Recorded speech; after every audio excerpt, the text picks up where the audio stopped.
ay katutubong tribo sa Palawan. Ayon sa historical data, bago pa man dumating ang mga Kastila, sibilisado na sila. May sarili silang alphabet, organized religion, gobyerno, at mga tradisyon. Kasama natin ngayon si Mr. Blaswan. Siya ang chieftain ng katutubong Tagmanwa dito sa Pikal, Linapakan. Ano po yung gagawin natin today? Meron daw po kayong hinandang parang complete na programa. Opo, yung hinanda namin yun ang pang-entertain namin sa mga bisita namin na dumarating dito sa aming lugar. At yun din po ang madalas ginagamit sa kung mayroong nag-aasawa sa aming tribo o kinakasal. Saan po galing yung sayo na yan? Yung sayo na yan po ay galing sa aming mga ninunuka.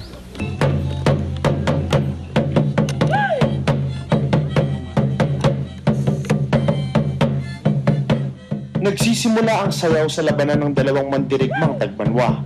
Kung sino ang manalo sa laban na ito, siya ang pakakasalan ng prinsesa.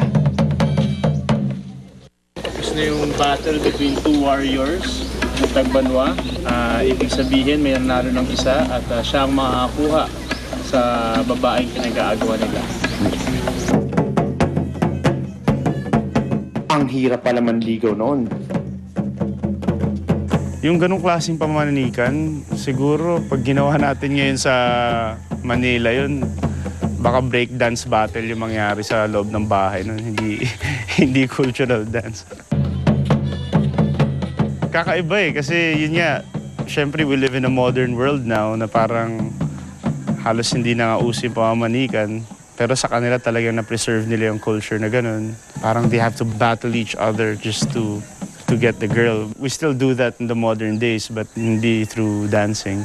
Totally different worlds lang. And to think, di ba, we're all Filipinos, but very diverse yung culture natin. Baka may mga dance moves tayong makuha dito sa ginagawa nila.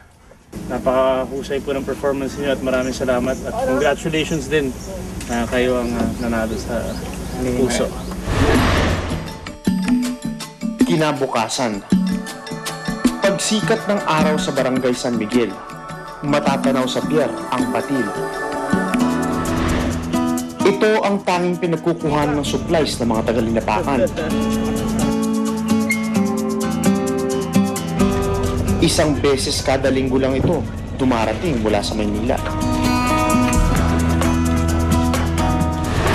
Okay, ngayon 6 a.m. dito sa Linapakan, kakagising ko lang.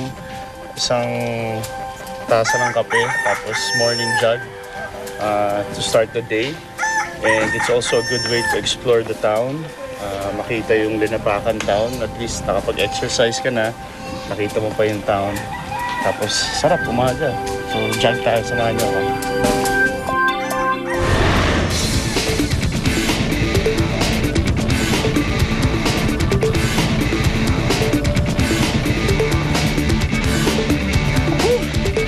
Sarap!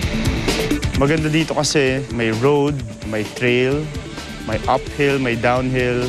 So parang kumpleto na yung morning jog ko, lahat ng terrain na daanan ko. Tapos may bonus pa na magandang view pagdating mo sa taas ng bundok.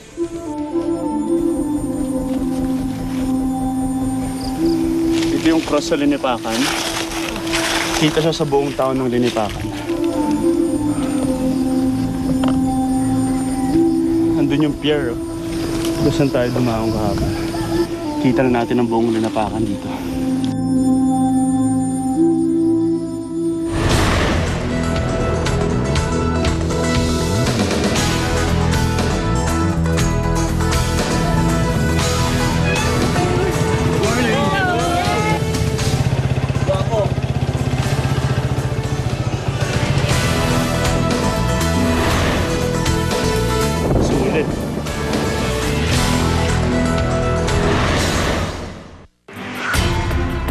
Wala pa pong nakakapag-shoot dito. Kami ang una, no? Wala pa. Tayo ang una Oo, tayo unang-una. makakapasok dito sa Señora Cave.